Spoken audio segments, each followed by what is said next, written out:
Well, we've got a good, tough non-league schedule. A little disappointed we didn't win the series against Dixie. It's the first series we haven't won in some time, but they're a very good team.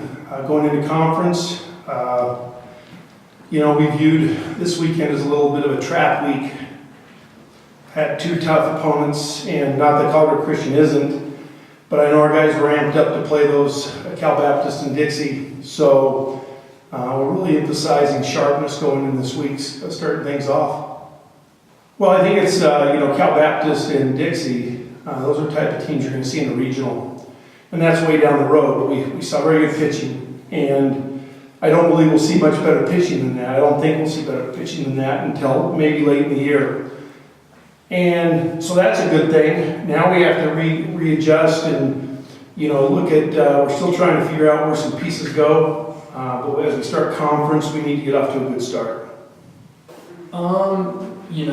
Skip just always tells us to outcompete the other team and just kind of have a never-give-in mentality. So I think that a lot of the older guys that have been here understand how to make that work, and some of the young guys have done a really good job of filling in the roles and following along. So. Yeah, well, I think you'll learn more from tight games and even losses than you ever do from wins or blowouts, for sure. I think after the guys came in, I think they were expecting to, get a butt chewing, and they didn't, and I was really proud of them. I watched from the clubhouse on live stats and made a travel squad and did some practice planning. I told them, we chalked that up as a win. We were down. But we did some things to hurt ourselves now, but we were down 6 late and we battled back, and we had an opportunity for certain. And so, as Alex said, we want to out-compete people and we want to out-team people. Those are the two primary goals.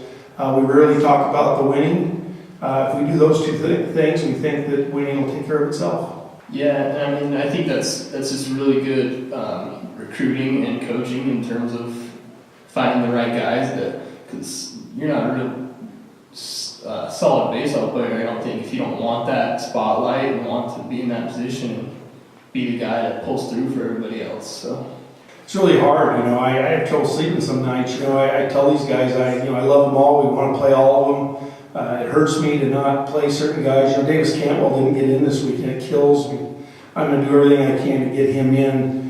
Catching or DHing or something as early as we can in the next series. It's a luxury to a degree, though, too, because, if you look, Dixie didn't face 3 of our best hitters the last 2 games of the series. Blythe Madris was out. Chamberlain hasn't played yet, and he's a big threat.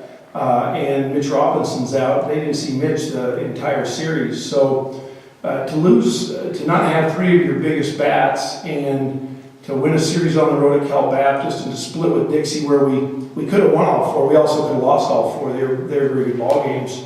And to be absent of those offensive threats, says that some other guys picked it up and we executed some other things to score.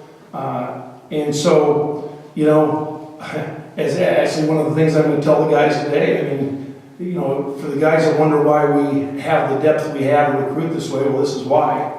We're also out. Joey Samuels is in a boot. He can't play. And Will Dixon, freshman first baseman, has a pulled hamstring. He's out. Yet, our motto is we got to win. It's the team of the moment. And whoever's out there is the team of the moment. And the expectation doesn't change. It helps a lot, obviously, when freshmen are coming in here and they're a lot more talented than what you keep seeing in years past, and but it also brings everyone a lot closer together, I think, as well. No one's going to hate each other. Everyone wants each other to succeed, and that's what makes this team so special. So.